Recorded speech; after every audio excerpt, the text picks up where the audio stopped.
Sit! Welcome to the Dynasty Nerds Fantasy Football Podcast, where we discuss Dynasty strategy, rankings, and all things NFL. So get ready to geek out on fantasy football with your host, Rich Dotson. And welcome to the Dynasty Nerds Fantasy Football Podcast. I'm Richard A. Dotson. He's Matthew C. O'Hara. Hey. And he's Garret P. Price. I knew it. What does the P stand for, Rich? Pussyfoot. Jared actually named my fan track scene because he's the commish, and everybody else, it's just their names. And it was like Garrett's Pussyfoot Squad or something like that. I just left it. That's so old, I don't even know where it originated from. I think it was the same kind of thing. You didn't know my middle name, so you just assumed it was Pussyfoot. Nailed it. Nailed it. So we're back with another show. What are we talking about? Patience or panic? Remember when we said, such a great song, Patience by Guns N' Roses? And then Garrett never heard it, so we played it on the podcast. I do remember that. Yeah. I do remember that. That was a while ago. This would be a good time to break it out again. Yeah. Peter, put it in. Insert it. Don't get sued. Axel might be We hard do not on. own the rights to this song. Don't get us kicked off YouTube either. Probably not worth it. Never mind.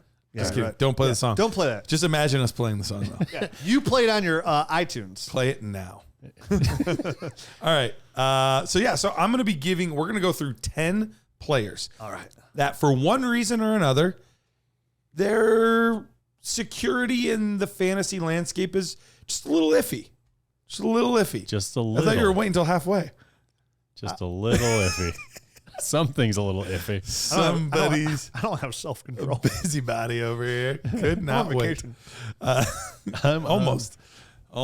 For whatever reason, one reason or another, just we're not quite sure how to feel about this player. So you guys are going to tell me, is this somebody we should be panicking about? Get him off your team, even if you're selling him for cheap. Just be done, get it over with, rip off the Band-Aid. Or somebody's like, hey, we're being a little antsy here. Calm down. Better days are ahead. I like the concept of this because I feel like it spawned from me never knowing a second player for some of our buys and sells. And I'm like, guys, let's just talk about this guy. I don't know where he lands. What do you think? What do you guys think? Are you panicking? I need to know.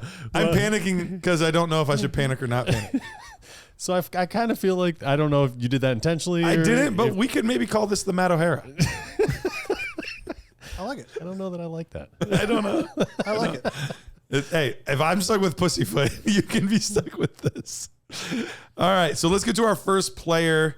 You guys tell me, should we be patient or should we be panicking about Mr. Rashee Rice?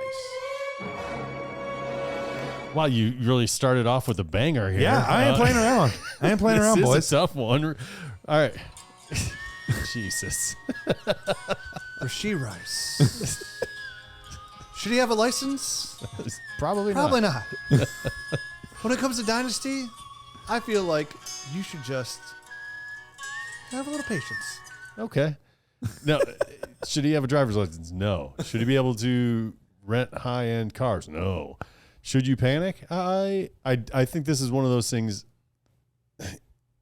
For me, it's hard to nail down. Is he, and for me, the struggle is he so much of a knucklehead that this is always going to be a thing?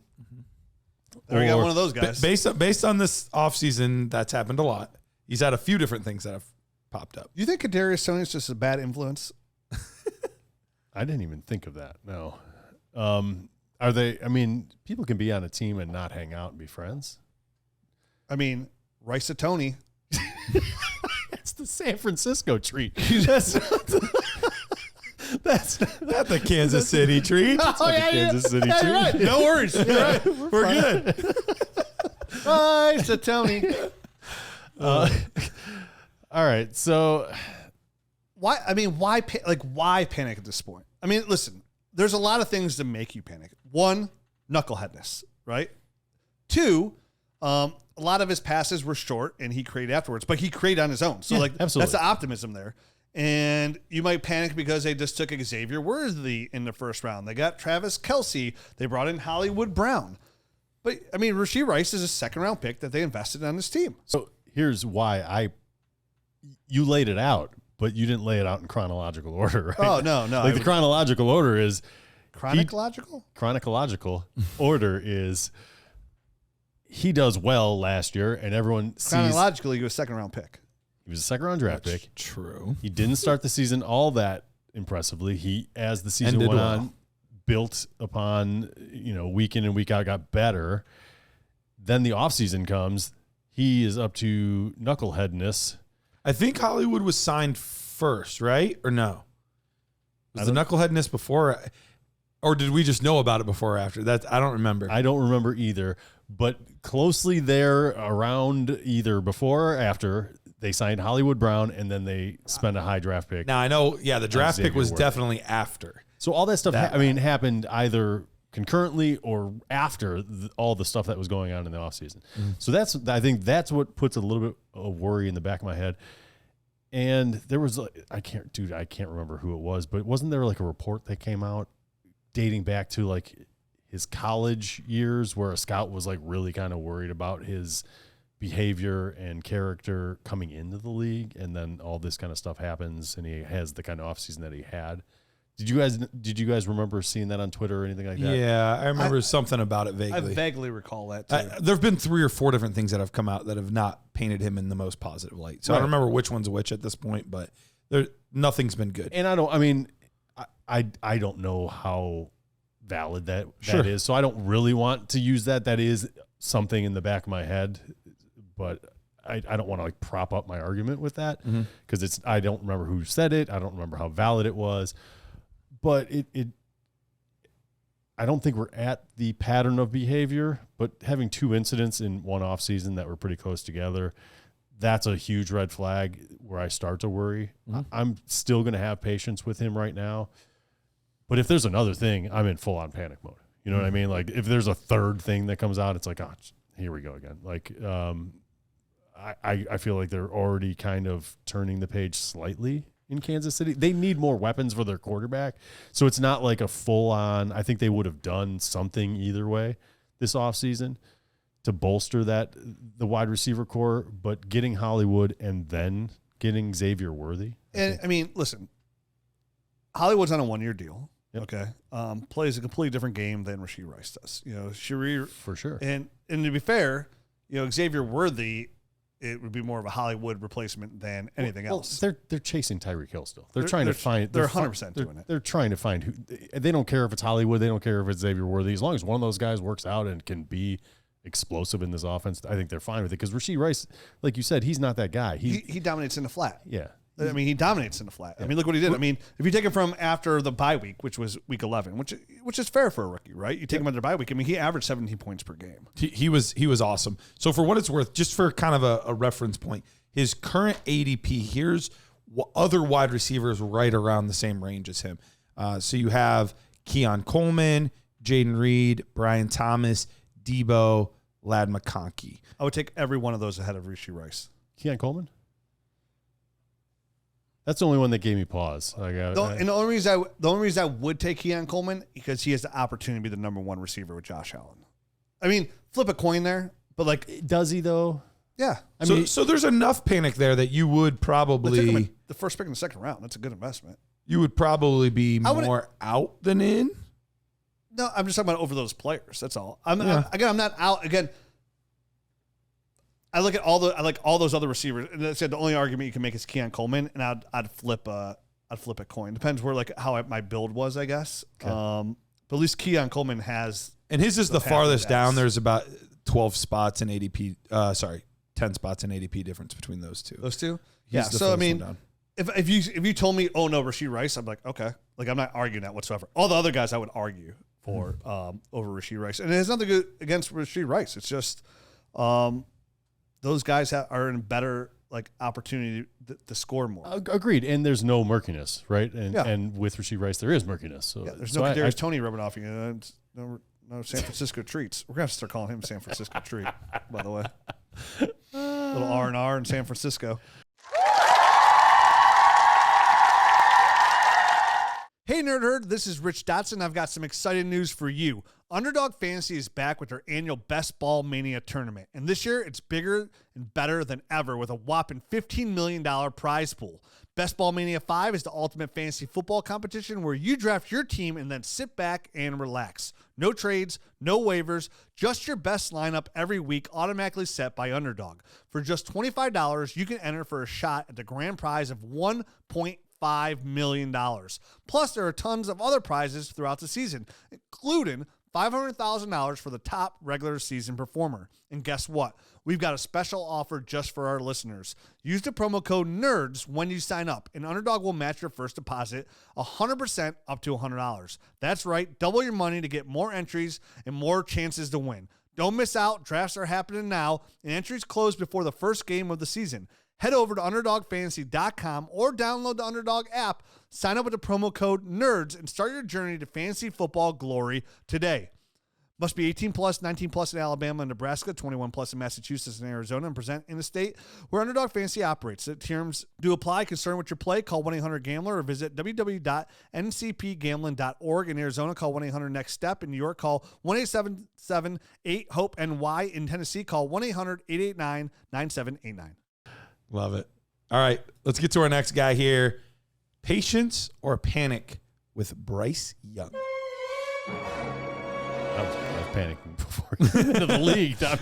There was some panic beforehand. But I know one could argue he's had one of the better off seasons of the other quarterbacks because he had almost no weapons at all to speak of last year. Agreed. Put in one of the worst positions. A lot more options on this team with the addition of Deontay Johnson, Jonathan Brooks, Xavier Legette, and they also signed a guard, I believe, in free agency. I can't think of his name. Like they did the right thing. So definitely improved there, but still he's going, quarterback wise, he's going right after Baker Mayfield and going right before Will Levis. So, that's the kind of range where you're having to decide Baker, Young, Levis. I think Kirk Cousins is kind of in that range too. Like who would you kind of want there? And so how panicked are you about how bad his rookie season is? Or are we saying, hey, let's have some patience because year 2 is going to be a lot better? Yeah, I mean, where he's going, it kind of somewhat makes him a buy. I mean, kind of talked about this maybe like a month or so ago. Mm-hmm. And with Bryce Young, the panic was there, like Matt said. The panic was there before you drafted Bryce Young. So if Bryce Young is on your roster, this isn't even a question. This is a patience answer 100%. Yep. My panic, I'm with Matt. So you're not trying to sell him if he's on your roster. The value's too low right now. 100%. You're just holding. Yeah. If you're trying to sell Bryce Young right now, you're playing Dynasty all wrong. All wrong. Yep. Because I don't know what else you expected. I mean, if you listen to this show, like Matt said, our panic was before he was drafted. I mean, I sat here and said, I know he's number one overall pick, man, but there's a lot of things I'm worried about here from a fantasy football perspective. Mm-hmm. And a lot of those showed up on tape. But be fair, Bryce, he was in a really bad situation. So it has nowhere to go but up. But if Bryce Young is on your roster, you have no choice to be patient, and you have to be that way unless you get some ridiculous offer that you feel is like a good lateral move. Like you make a lateral move, I would do that. Mm-hmm. But you're not going to get that because most people are like. I mean, you took him the first pick, and in a super flex, you likely took him in the first overall pick, right? Or no, because that was Bijan. Bijan and AD or Anthony Richardson tended to go the first two. Over then he was third. Then CJ Stroud was fourth. Yeah. Okay, typically. So you're probably talking about 1-3 overall. If you live in Carolina, maybe 1-2. So I mean, would you if you knew you were going to get 1-5, would that be a panic to you? Like if you knew this year? Yeah. Oh, in this draft class, I would take 1-5 all day over him. I would flip him for JJ McCarthy. Right. And JJ McCarthy was the 5th, 6th quarterback off the board in the first round? 7th or 8th. Yeah. So there were a lot. I don't know. Yeah. I mean, I would take JJ McCarthy over him there. I would take, here's a better one to say. Okay, Michael Penix or Bryce Young. That's a good litmus test, right? Because maybe that's a lateral move you could make in a super flex where somebody's trying to get some more upside. You're talking about I know Bryce Young is who's going. playing. I know Bryce Young is going higher ADP wise, but I love Michael Penix. Me too. And I'm saying Michael me Penix, too. he has more NFL skill set, in my opinion, than 100%. So I'm asking you two, because I know all three of us are really big Michael Penix fans. We're the ones that sat on this podcast forever going, Well, he's a Bo Nix guy. I'm a Bo Nix guy. okay. But we said we don't understand all the hate on Michael Penix. Like, watching the tape, this guy is the first round. Fantastic. Remember, like, doing our pre-draft stuff? Like, Why is he not higher? Yeah, like, we're taking him at pick 112 because we're like, dude, this guy has, like, he's probably going to go in the second round, what we're hearing. But, like, this guy, like, I don't know what anybody else is talking about why he can't be, why. We mentioned, like, why is he not a top 10 pick in a consideration? Because he looks so good. I would take him over McCarthy. And then he went, Injury and then he stuff in went college. 110, and then he went 1-8. So it's It was crazy. the injury stuff in college, and for me, it was he looked a little skittish under pressure, and that was real for me. So but everything else he does is on a much higher level, I Sexy. think, than a Bryce Young. As So far as let me ask, NFL so you're the person throws, to ask. You have Bryce Young on your roster. Yep. You were kind of silly, and you Sure. took him 1-3 last year. Okay. Totally hate yourself right now because you Yeah. could have got CJ Stroud. Yep. You think about it every night before you go to bed. You cry. You tear down. Yep. You tear down. I approach you handsomely, and I say, hey, Matthew, I call you by your full name. Sure. I will give you Michael Penix. I'll give you Bryce Young. I'll give you Michael Penix for Bryce Young. You have Bryce Young. Do you say yes? I'm like, Matt, you only have 10 seconds to answer this. Only 10 seconds. And now you have 7. I'll. God. 3. It's harder than I thought it was going to be. 1. Pressure of I'm going to take Michael Penix. Oh, Gosh. So that's, I mean, it's a But good I one. didn't, I didn't love it. Pressure cooker. Yeah. But I view that personally as like a lateral move. Like you're both in a risk situation here. Yeah. Really, the biggest difference is, one, how do you view them as players? You know, we view Penix as a better player than Bryce Young, but some people might not agree. Then the second part of it is, how long do you have to wait? You know, if you want to find out right now, you're going to find out this year with Bryce Young. Yep. You know, That's Michael what Penix. that's what I was grappling with in my brain, because like, if my team stinks, it might be nice to have Michael Penix, Right. Because you're not going to get anything out of him for the next year. And that's the thing, you have that the quarterback is so insulated value wise that he's still going to hold value for the next few years. Yep. But Play place. But you don't always want to wait forever. You want to find out sooner rather than later on some of these. Like, it's all about how long you're willing to wait on a prospect. And the problem is if Bryce Young goes out and has the same year he had last year, not only is done. Not only is he dead in the water in Dynasty, he's dead in the eyes of the Carolina Panthers. Yeah, most likely. he's Mac Jones. He's any one of those guys from that draft. Zach Zach Wilson Yep. that flamed out. Trey Lance. They just don't have any value in the fantasy football world. Yep. Even in Superflex. All right. You guys ready for the next one? So was that panic? I don't know. What did you Patience. officially say? I think if you have him on your roster, you got to be patient. Unless, like I just made up, like there's like a lateral move like that. I was trying to think of a really good lateral move, and I think I nailed it. Overall, I think Nailed I'm it. team patient as well.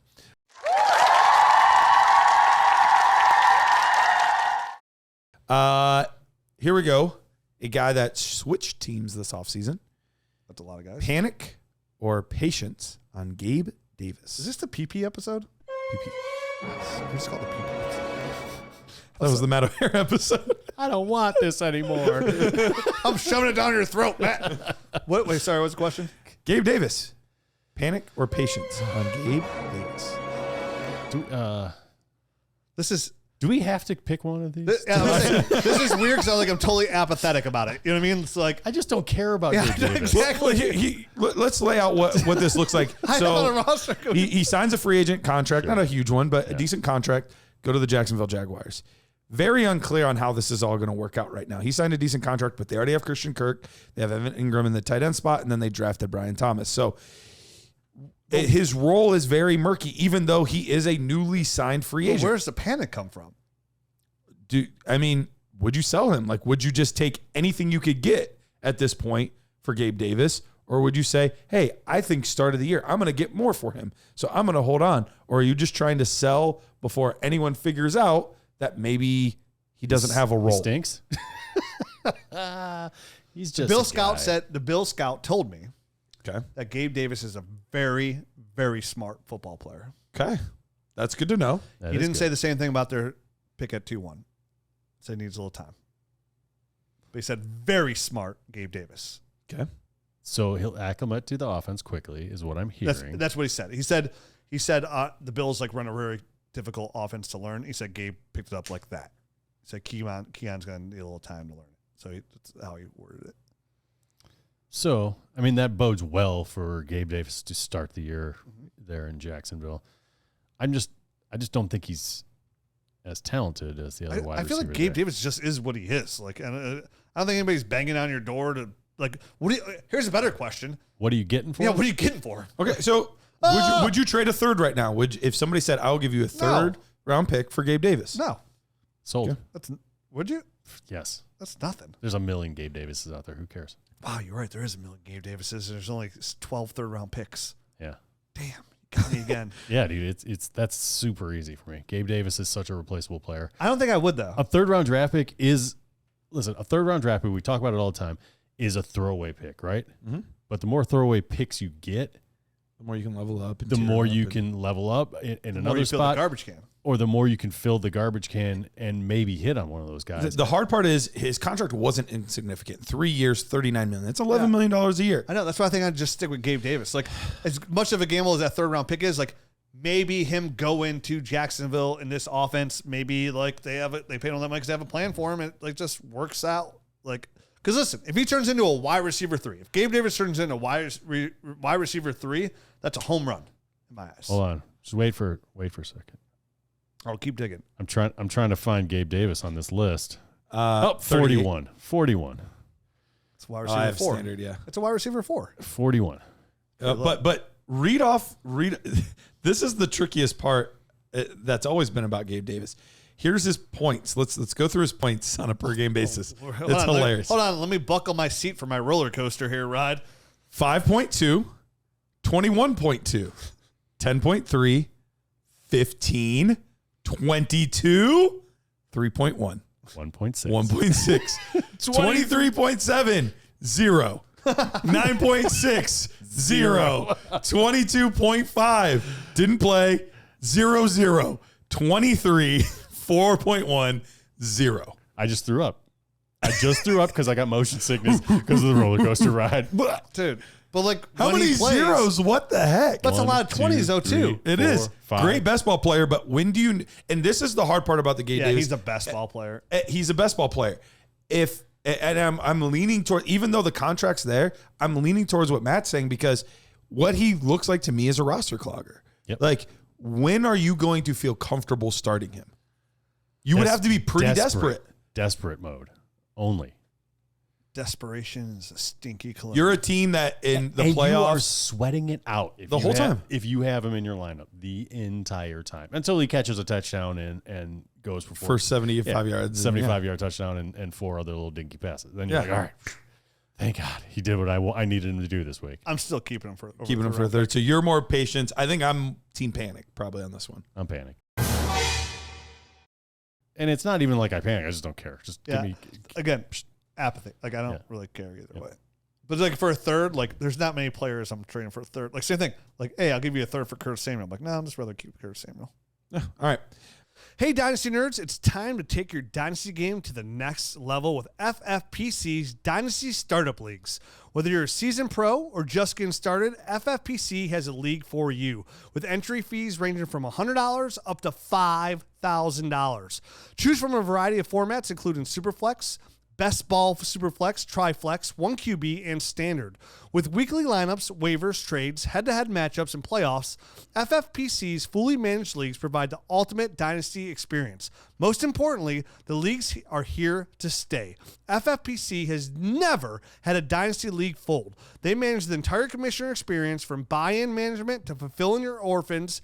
FFPC is perfect place to expand your dynasty league portfolio. And here's the best part. As a Dynasty Nerds listener, you can get $25 off any entry fee as a new member when you use the promo code NERDS. Head over to myffpc.com now to draft your team, manage your roster, and dominate your league with FFPC. That's myffpc.com. Promo code NERDS for $25 off any entry fee for new members. FFPC, where dynasty dreams become a reality. Let's go to a guy that was a rookie last year and was a highly drafted rookie, Patience. but did not do well. Quentin Johnston. Panic. He says, wait, switch, reverse. Back it up, Terry. It's funny. Put it reverse there. Just clip everything I said about Bryce Young, and I had literally the exact same thing to say about Quentin Johnston. Okay. If you put yourself in that position, what else are you gonna do? Because even worse than Bryce Young. Like young quarterbacks are somewhat insulated. Bryce Young is like Quentin Johnston. Quentin Johnston is like he was on a trap door and somebody pulled the lever. Like pull lever. Good luck. I would love to see what he's getting in the trade finder.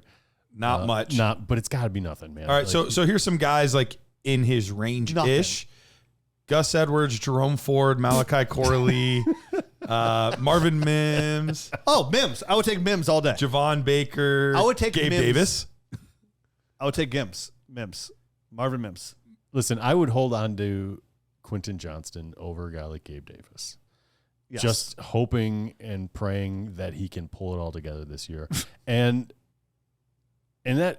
listen, it's within the realm of possibilities. I don't think it's going to happen. Oh, for sure. But from everything we've always heard about him, he's a really good worker. He puts, good kid. Yeah, he's a great kid. He's got great character. Can't go get the ball though. For me, it is a skill set thing, and I don't love what he brings to the table in the NFL. So, I mean, we'll see if he can develop. There's been other guys that we didn't like that just took a little bit of time and put in some work and got better. And who? Robert Woods. Sure, Robert Woods took a little bit of time. I'm trying to DK Metcalf. We did not love. Great one. And I think he's gotten significantly better. He was a very one-dimensional player. But he showed it right away, though, as a rookie. Yes, he did. But he was in a much better situation, right? Like the quarterback there. And Justin Herbert? No, the quarterback there was a perfect fit, and there was a role for him. You think Russ Wilson's better than Justin Herbert? Last year, what was the role for? Well, I guess Mike Williams went down.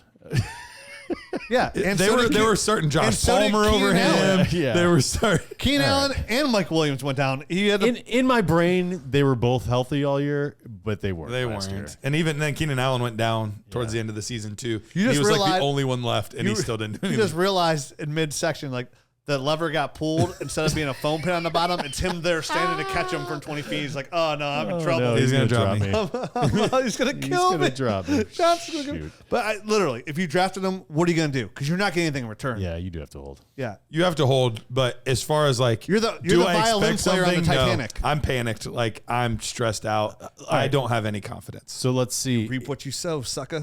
I don't have any. Quentin Johnston. Me neither. If you could make a lateral move, right? And Marvin Mims. get a high second-round draft pick. Oh, high second-round draft pick this year and get like Ladd McConkey. You would turn that. If you could turn get that a low second round draft pick, Yeah. I would take it. Yeah, I would take 2.6 and like I would take 2.7 and get Adonai Mitchell. Yeah. That like Adonai Mitchell in Superflex is going right around 2.7. That's where he's going. Yep. I would take 2.7. I would take 3-1 and take Jermaine Burton. Yeah, I would take Okay. Jermaine Burton. Yeah. Oh, that's a good one. That's close, but probably Jermaine. You Burton. said Malachi Corley's going in that same range, third Yeah. round draft pick. Yeah. Would that interest you? I'm not the biggest Corley guy, but there is a path for him to be interesting on the Jets as their third receiver in the slot. So that would be a tough one. I think it would probably go Marvin Mims, Quentin Johnston, Malachi Corley. Probably. Okay. Yeah. Because I love those that's slot close. guys. I mean, those slot guys, like you said, over the years, they're averaging about a point more per game, 1.5 points per game. So, yeah, that's close. I mean, that's a gross. But you reap what you sow, man. Yeah, I'm panicked on him as a player, but you're right. You kind of most of these guys you're kind of stuck holding for the most part, just because like what are you going to get for most of them? It was the same thing for like Treylon Burks a couple of years Yeah. ago. Like you just had to hold him. But It there hasn't worked out. Hey, I was a guy, like, as much as I'm sitting there laughing at all these other guys, like, oh, you're a sucker for holding that. Listen, I'm a sucker for Treylon Burks. I'm sitting here, like, now I'm like, I would take a Jimmy John sub, a Jersey Mike's giant. I thought about putting him in the patients are panicking. I was like, no, that's too obvious. Listen, those Jersey Mike gigantic subs, they are not cheap. You're almost at 20. Who's on the $20 bill? Alexander Hamilton? Yep. Yeah, you're giving a Hamilton for that sub. I would rather have The sub than Quentin Johnston. Or Treylon, I'm sorry, Treylon Burks. All right. I'm an easy person to place. Yes, you are. Here's one that hits close to home. Nick Chubb. Oh, Chubb. Yes, that's his name. Patience or panic? Yeah, I mean, what else are you going to do? Like, I get you're going to hold. Yeah. That's not the question. Like, yes, you're going to hold. Almost all of these guys are going to hold. I am very encouraged by the videos that I'm seeing. How confident are you that this year is going to be better than the value that he's currently getting? Where's his value at?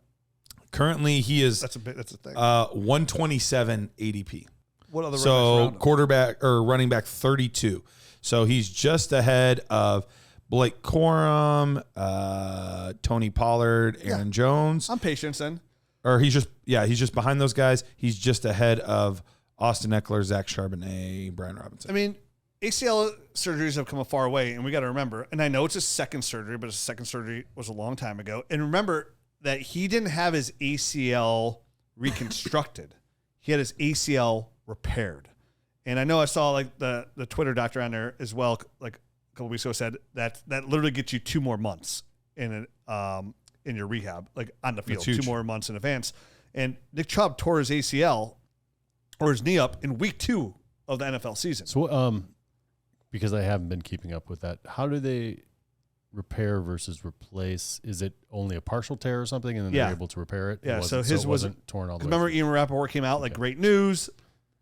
It's not as bad as they thought. He might only need 1 surgery. He needed 2, but it wasn't for a reconstruction. It was for a repair.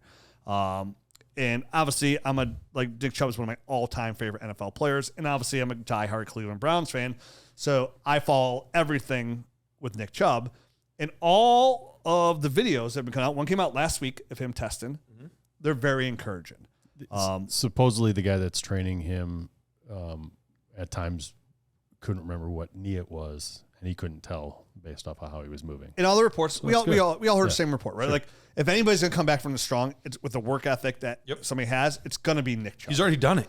So he had a gruesome college knee injury. Yeah, and that's why we were kind of like, a little bit bullish on him, or bearish on him, because like we were somewhat worried about that knee, and he shut us up real quick. But like, and on this team with this offensive line and the fact that the Browns are going to throw a little bit more and all the receiving weapons they do have, like, there's a good chance. Like, does he start the season? Like, the reports here out of Cleveland are there is a chance that Nick Chubb is available week 1 of the season. Now, do I think he starts the season on PUP and possibly comes in right around like week 6, week 7, or somewhere in there? Might be the prudent thing. Probably we'll see. For a team, I think for the way the Browns schedule is designed, where it's like easy for those first 5 games, and they start playing those division games right around week 6, I think it would be in the Browns' best interest to sit him and ride the, they're bringing Nyheim Hines, Deontay Foreman. They got Jerome Ford, last year's starter. I think it would be in the Browns' best interest to wait on that and bring him in. But I think when he does come in, if it was week 6, he would be over a year removed already from his ACL. And I feel pretty good about him on the offensive line. And the player that he is to come in, just like Breece Hall came in last year and dominated after an ACL injury as well. Now, obviously, Nick Chubb is older, but with his work ethic and my obvious love and admiration for him, which does carry weight. It does. Here. And transcends a lot. It does. And you're in your closer proximity, so he can feel that. Yeah. He feels my energy flowing into his heart. Yeah. So, and hopefully his knee as well. Hopefully his knee. More importantly. Yeah. He's got a terrible knee, strong heart. Yeah. Like terrible knee. I'm extremely patient right now with Nick Chubb, and I have some shares. Like I have definitely for where he's going. Like the upside is so high. Totally agree. On that window, like I am totally patient with him. And honestly, like even though like running backs are important, like I would prefer as a dynasty owner or fantasy player, like, hey, the more you weight him, the more confident I am that I'm gonna get big numbers from him. Mm-hmm. So if he starts week 6, I'm like, okay, I got a running back for week 6 on and make a really strong playoff push. And I feel way more comfortable with where he is in his rehabilitation at that point as well. So I'm very patient with Nick Chubb. I feel pretty good about him. I'm with you as well. I'm not going to beat this one to death and kind of go over all the reasons why, because they're all pretty similar to Rich. Yeah, so I'm going to be patient as well. I feel like you'd be right now his value is so low Mhm. that, I mean, what are you going to do? You're going to give him up for a second? Maybe, maybe even less than that. I mean, if you're in the rebuilding, like if you want to gamble on Blake Corum, like I'm totally okay with that. Like I'm Sure. That's any running back. You can sit here and say anything. If you're rebuilding, you shouldn't have any running backs on your roster anyway. So of course you should. Get rid of But him. he's a good risk for a contender buy. But as an upside piece of like, hey, here's a good lottery ticket to have because we know that if healthy, he's going to have a good role. And with that being said, I would think even in that role, you should still have patience because his value will really come is say he does not come back to week 6. You should hold out till like week 8 because by then multiple running backs will be out for the season with injuries. Yep. And if he comes out and he looks good, you're going to get a way better return then because by week 6, like you're going to have a better, clearer definition of your league of who's contending, who's not, and who had the injuries. And even then, you probably don't have to wait till week 6. Say God forbid, Jonathan Taylor goes down again with another ACL or Breece Hall or any running back, one of those star guys, right? With anticipation of knowing that Nick Chubb is going to come back, you'll probably still get a really good return, and you don't have to worry, like, is he still okay? Or is he going to split carries? You'll have that assumption he's going to be good. sure better than the return you're going to get right now. 100%. So I think it's patience across the board for Nick Chubb at this point. Totally agree. Let's get a couple more in. A little bit more, we did some higher end guys and we did some lower end guys. Let's go back to some of the higher end guys here. T. Higgins. He's had a weird offseason after not a good season last year where wasn't very productive on the field, missed a lot of time. Then all the franchise tag stuff, finally signed. We don't know how long he's going to be in Cincinnati or not. Are we panicking a little bit on T. Higgins or are we practicing some patience here? I'm a patient person. I think this is his last year there, and it's going to be hard to be as bad as last year's, where he was dinged up most of the time and all that kind of stuff. So I think, at the very least, you hold on to him this year, and then come next season when he is a free agent, they're gonna let him walk. They already addressed his kind of replacement in the draft. And they just don't have the money to tie him down long term. So he's gonna go somewhere, and that's when his value will truly spike, is when he leaves the Bengals. So I'm gonna hold on and be patient. He's a prime dynasty. I mean, and I guess we were pretty consistent in our answers too. A lot of patience. I think you need patience as a dynasty player. I think it's one of those huge attributes. If you don't have patience, like you're gonna be a bad dynasty player. Mm-hmm. I mean, when you're panicking. Yeah, we'll leave him unnamed, but there's a guy in our league that he's constantly at the bottom. He's constantly trading good, like his best player, his best asset to somebody at the wrong time. else. No, just every 2 years he's trading his best asset to try to get more draft picks. And it's just a revolving door. Like he's never going anywhere because he has no patience. He has no kind of vision. Consistency at the bottom. Yeah. For where his team needs to be and kind of what it needs to be built, how it needs to be built.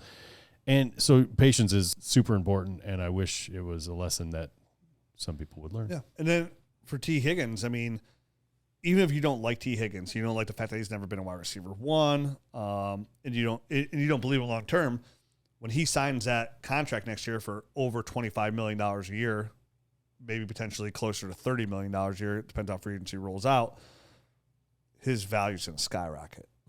So, again, you fall into that patience category because his value has nowhere to go but up. Because even if T. Higgins tore his ACL week 3, T. Higgins is signing a big contract next year. Yeah, regardless, it wouldn't matter. Like it might just be a 3-year deal instead of a 5-year deal. Yeah, but it's going to be he's signing a big time contract next year, regardless. And anytime that happens, regardless, for a player that's under the age of 26 years old, his dynasty value skyrockets. So, again, Totally agree. Patience.